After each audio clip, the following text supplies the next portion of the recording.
हम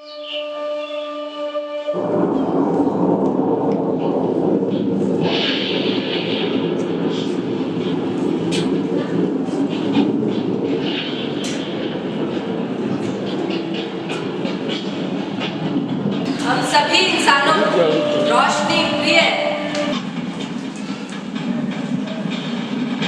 क्या रोशनी को धर्मों में बांटा जा सकता है?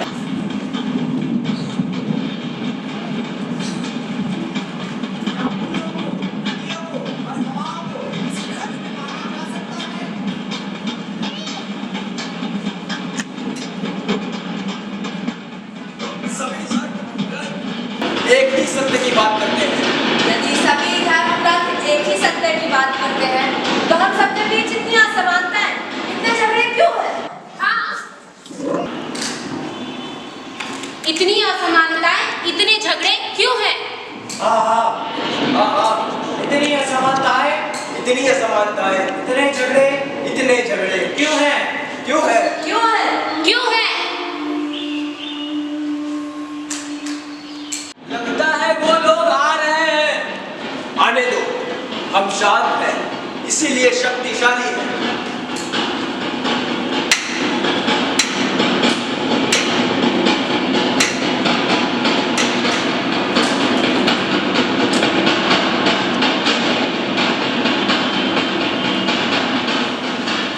लगता है तुम लोगों का दिमाग ठीक नहीं है।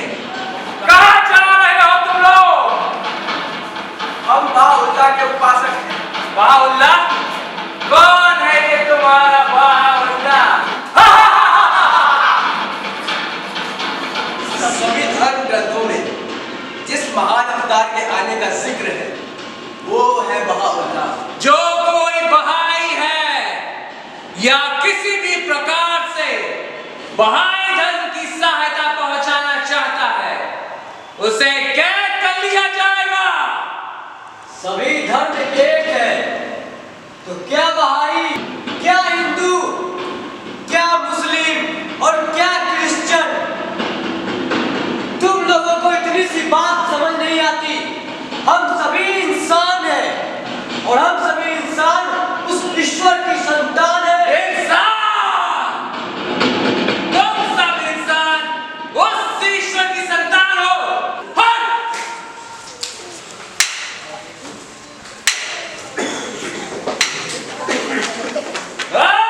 हमका जुल्म करना बंद करो, हमें सताना बंद करो।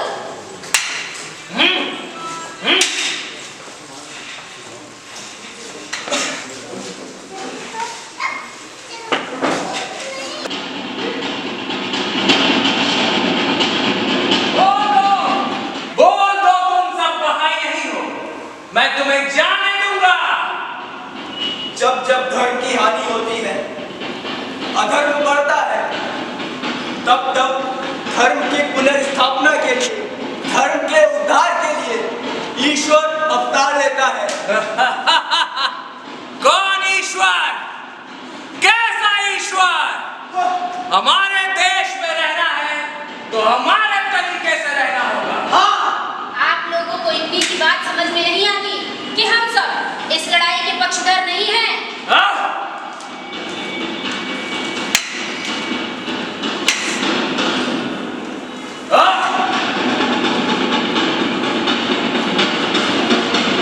क्या लिखा है इन अभिलेखों में?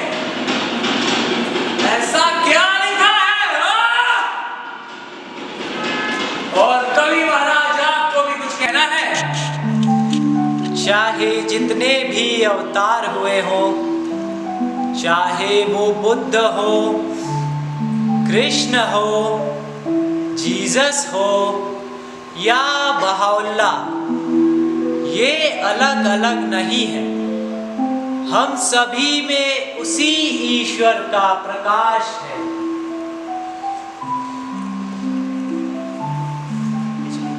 आप में भी उसी ईश्वर का प्रकाश है। ये तो मुझे मोहित कर देगा। क्या करो इसको?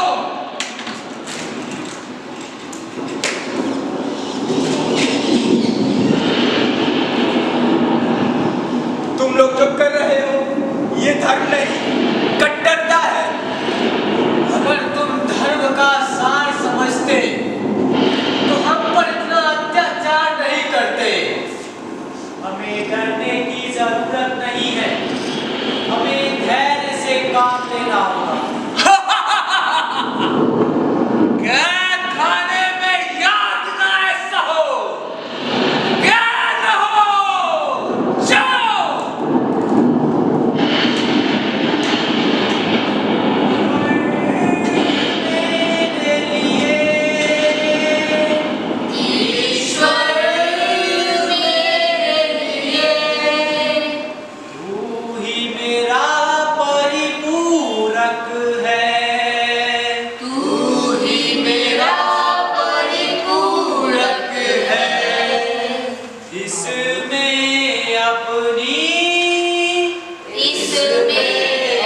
लोगों ने देखा बहाउल्लाह के उपासकों को कैद में कितनी यातनाएं सहनी पड़ी।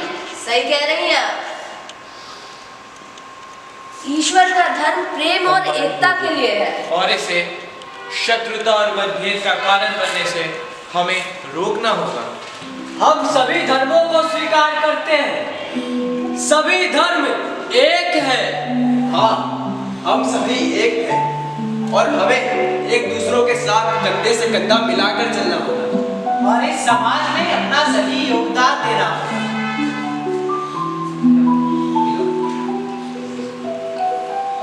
बहाउल्लाह इस युग के श्रेष्ठ पुरुष हैं। उन्होंने हमें सिखाया है कि समूची मानव जाति एक है। हम सब में उसी ईश्वर का प्रकाश है। हमें इस पूरे विश्व को एक देश के रूप में स्थापित करना होगा।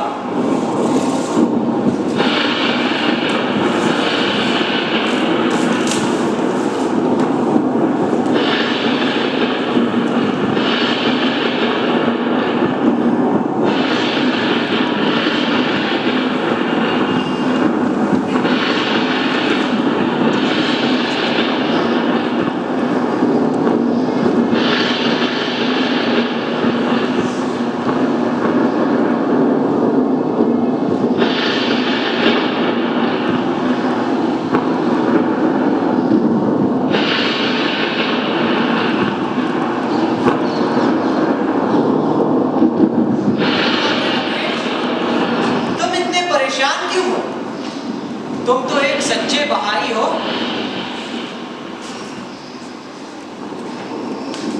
यही तो परेशानी का सबब बनता जा रहा है। हम किसी भ्रम में तो नहीं जी रहे। कैसा भ्रम? पूरे विश्व को हम एक घर के रूप में और एक परिवार के रूप में देखना चाहते हैं, जबकि हमारे अपने शहर में लोगों के मन विचार एक नहीं है और लोग धर्म के नाम पे एक दूसरे की जान ले रहे हैं। ऐसी बातें कर रहे हो?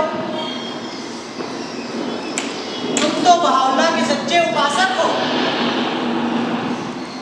मैं समझता हूं बहाउल्लाह ने कैद में इतनी यातनाएं सही, मगर कभी किसी को शिकायत नहीं की।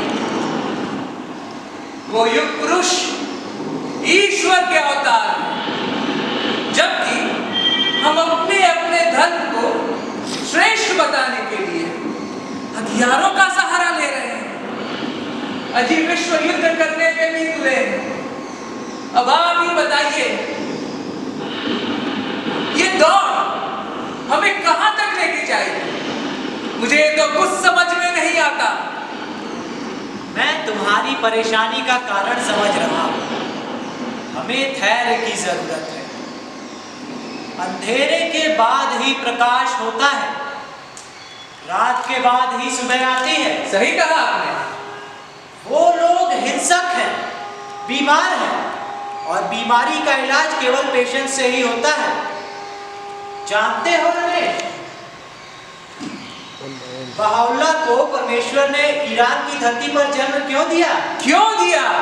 क्योंकि उस वक्त धरती का वो हिस्सा अत्याचार के कीचड़ से भर गया था, और कीचड़ में ही कमल का जन्म होता है। सही कहा आपने। ईश्वर के हर कार्य के पीछे एक मकसद होता है। बहाउल्लाह को मिला निष्कासन ईश्वर का एक आदेश है, ताकि बहाउल्लाह के कदम जहां जहां पड़े वहां रोशनी होती जाए, जमीन पवित्र होती जाए और लोग जागते जाए। हाँ, हमें भी ये समझना होगा कि कोई भी परेशानी हमारे जीवन में किसी विशेष कारण से ही आती है। हमें ईश्वर के प्रकाश में विश्वास रखकर आगे बढ़ते रहना होगा। सही कहा आपने। हमें केवल शब्दों से नहीं, बल्कि कर्मों से भी एक सच्चा बहाई बनना होगा। ईश्वर मेरे लिए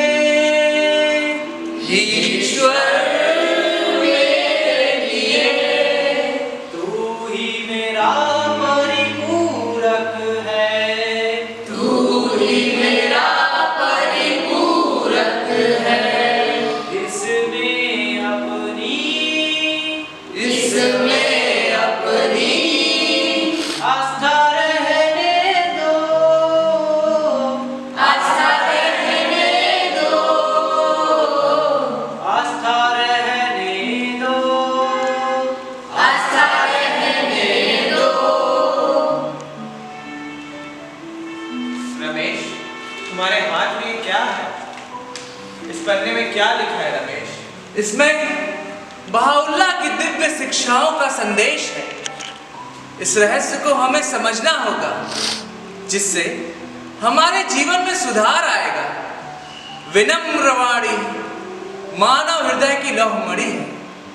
ये आत्मा का भोजन, शब्दों का अर्थ रूपी वस्त्र है, बुद्धि के प्रकाश का उद्गम स्थल है।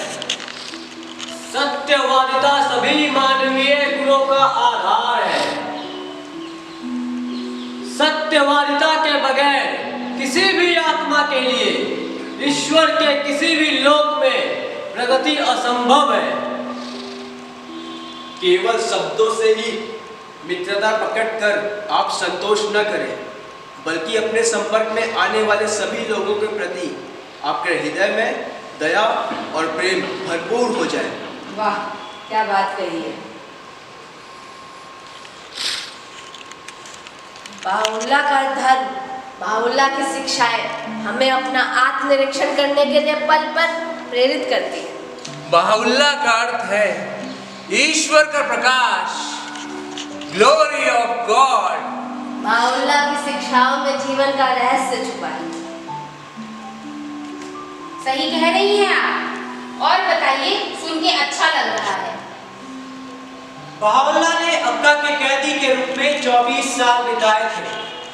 तुर्की के सम्राट ने आदेश दिया था, बहाउल्लाह से न कोई मिलेगा, न बातें करेगा और न ही उन्हें कोई देखेगा। उन्होंने ऐसा ये सोचकर किया था कि ऐसा करने से बहाउल्लाह का धर्म विलुप्त हो जाएगा। लेकिन ईश्वर का धर्म 4 दीवारों में नहीं रुक सकता, चाहे वो दीवार कितनी ही मोटी क्यों न हो। एक कैदी होने के बावजूद बहाउल्लाह की महानता का समाचार बहुत ही तीव्रता से फैला। कैद में बहाउल्लाह का प्रकाश सूर्य के समान हो गया। उनका प्रकाश दूर विदेशों तक पहुंचा। उनकी प्रसिद्धि पूर्व पश्चिम तक पहुंची। बहाउल्लाह ने 100 से अधिक धर्म ग्रंथ लिखे। ईश्वर ने उन्हें लिखने का कार्य सौंप दिया था। हमने सुना है कि बहाउल्लाह कैद में भी सम्राट के भांति थे। जी हाँ, सही सुना है। उस समय के राज्यपाल, पुजारी, जनरल और स्थानीय पदाधिकारी उनसे मिलने के लिए आग्रह करते थे, लेकिन बहाउल्लाह मना कर देते थे। ऐसा वो क्यों करते थे? जी हाँ, उनके पुत्र अब्दुल बहा बहाउल्लाह के सभी मित्रों से मिला करते थे। उनकी शिक्षाओं की व्याख्या किया करते थे। उन्होंने ही दुश्मन से उनकी रक्षा भी की और विदेश में जाकर प्रभु धर्म का शिक्षण भी किया। बहाउल्लाह को आने वाले पत्रों के जवाब भी वही दिया करते थे, क्योंकि उस समय ईश्वर के आदेशानुसार बहाउल्लाह धर्म ग्रंथ लिखने में व्यस्त थे। लेकिन कुछ ऐसे भी तो लोग थे जिन्हें बहाउल्लाह से मिलने की अनुमति थी। वो लोग कौन थे? जी हाँ, कुछ लोग ऐसे भी थे जिन्हें बहाउल्लाह से मिलने की अनुमति थी। उनमें से एक कैम्ब्रिज विश्वविद्यालय के इतिहासकार प्रोफेसर E.G. ब्राउन भी थे। यूरोप के वो एकमात्र ऐसे व्यक्ति थे जिन्होंने बहाउल्लाह से बातें की थी और उनका साक्षात्कार भी किया था।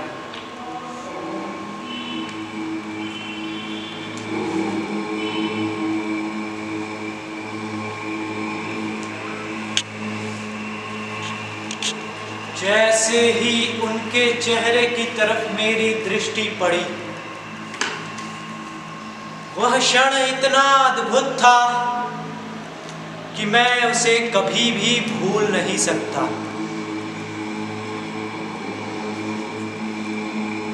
उनकी तीखी आंखें प्रत्येक व्यक्ति की आत्मा को पढ़ने में सक्षम थी।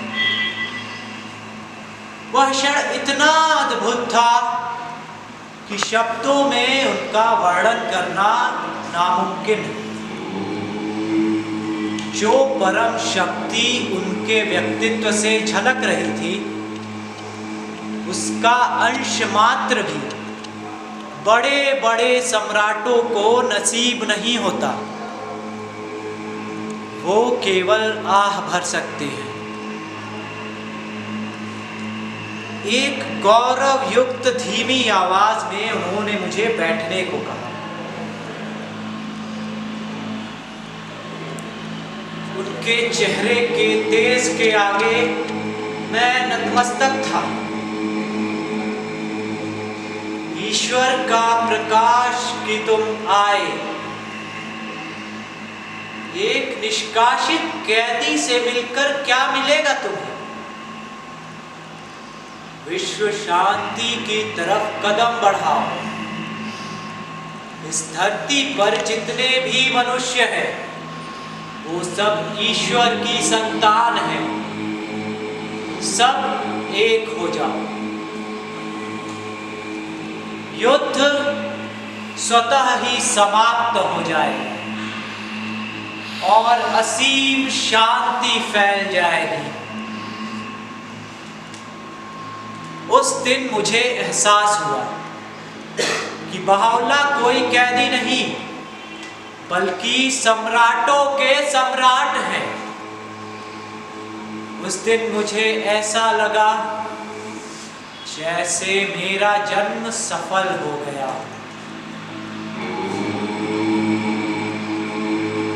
Professor E.G. ब्राउन के साक्षात्कार को पढ़कर ऐसा लग रहा है मानो बहाउल्लाह के दर्शन हो गए हों। बहाउल्लाह की शिक्षाएं हमें अपने जीवन की विभिन्न उलझाओं से बाहर निकालती हैं। आप लोगों को भी ऐसा लगता होगा। हम सभी बहाइयों को हफ्ते में एक बार ऐसी बैठक करनी चाहिए ताकि हम सभी बहाउल्लाह की शिक्षाओं, धर्म, विज्ञान और अध्यात्म इन सभी विषयों पर रोचक जानकारी का आदान प्रदान कर सके। बिल्कुल सही कहा आपने।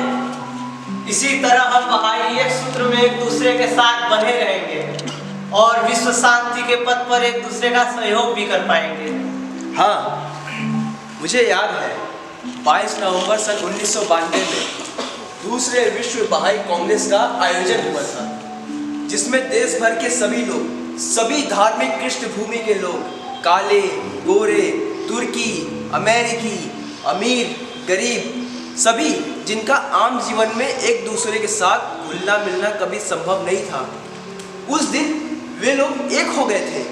हाँ, क्योंकि हम सबका मकसद एक है, संपूर्ण मानव जाति की एकता।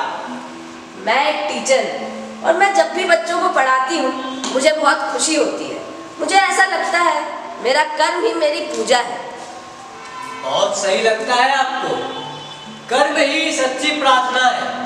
मैं एक समाज सेवक हूँ और मैं आप लोगों में से ही एक हूँ और मेरा मानना है कि दूसरों के दर्द को समझना, उनकी सेवा करना ही सच्ची प्रार्थना है। बहुत सही कहा आपने। हम सभी एक हैं। महात्मा गांधी ने कहा था, बहाई धर्म मानव जाति के लिए आश्वासन है। बहुत ही अच्छा कहा। आपको पता है महात्मा गांधी लियो टॉल्स्टॉय को फॉलो करते थे। हाँ, लियो टॉल्स्टॉय ने भी बहाउल्लाह के बारे में एक बात कही। क्या? लियो टॉल्स्टॉय ने कहा था कि हम सभी जीवन के रहस्यों को समझने के लिए दुनिया की भाग दौड़ में लगे रहते हैं, अपना जीवन बिता देते हैं, लेकिन अक्का फिलिस्तीन में एक कैदी था, बहाउल्लाह।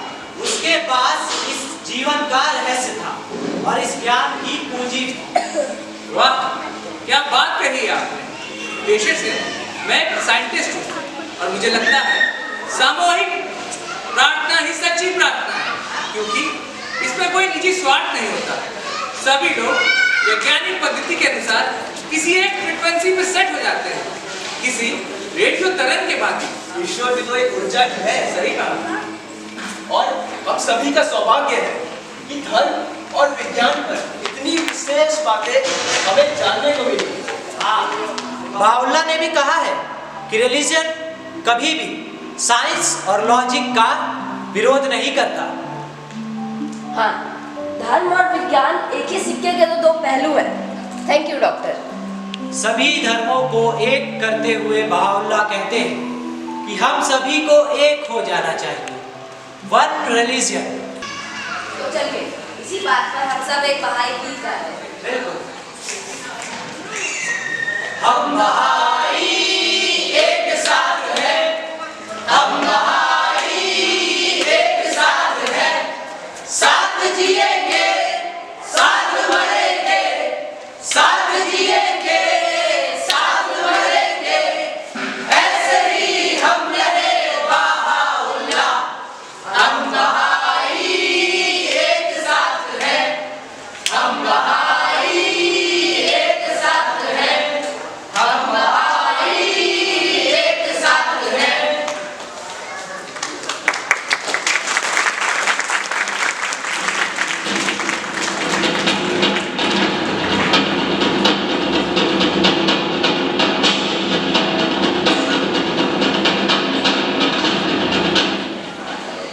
मेरे पिता को मार दिया गया क्योंकि वो विश्व शांति के समर्थक थे।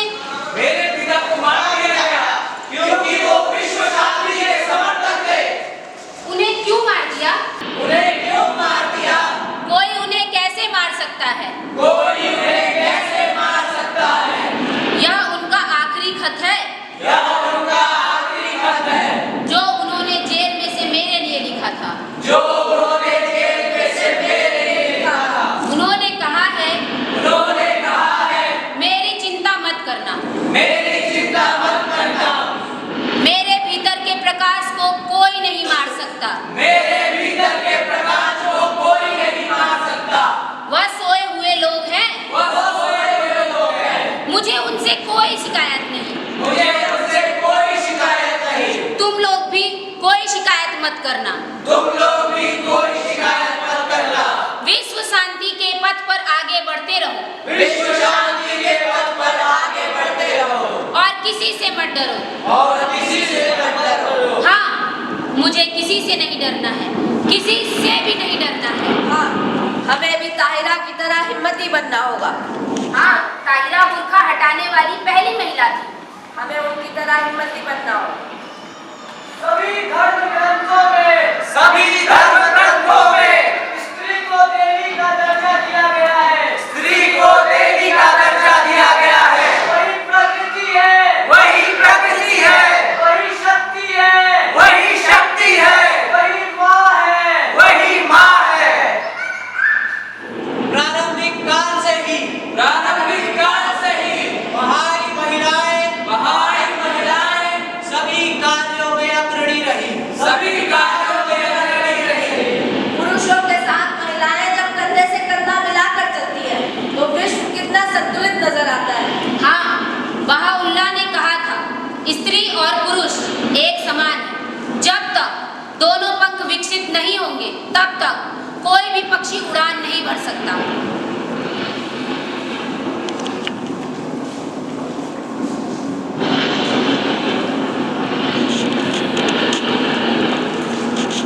बहाउल्लाह ने अपने पुत्र बहाउल्लाह ने अपने पुत्र अब्दुल बहा को अब्दुल बहा को बहाई धर्म का संरक्षक नियुक्त किया। बहाई धर्म का संरक्षक नियुक्त किया। अब्दुल बहा ने भी अब्दुल बहा ने भी अपने उत्तराधिकार पत्र पर अपने उत्तराधिकार पत्र पर अपने नाती शोगी अफेंदी रब्बानी को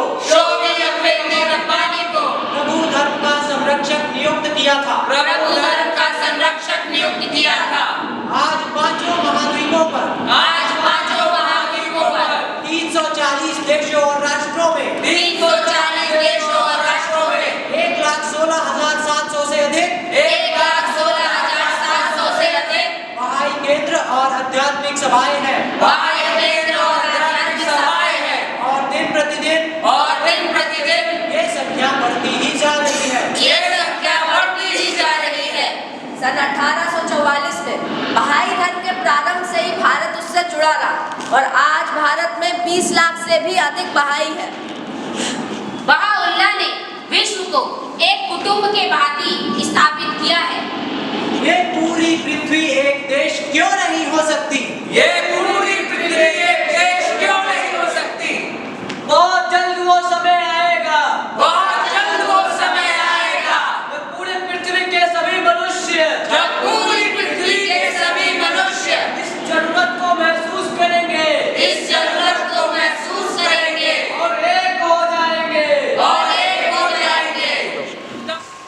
सही मायनों में पूरी पृथ्वी हमारी होगी। पूरी पृथ्वी हमारी होगी और ये पूरा विश्व हमारा अपना घर होगा। हमारा अपना घर होगा।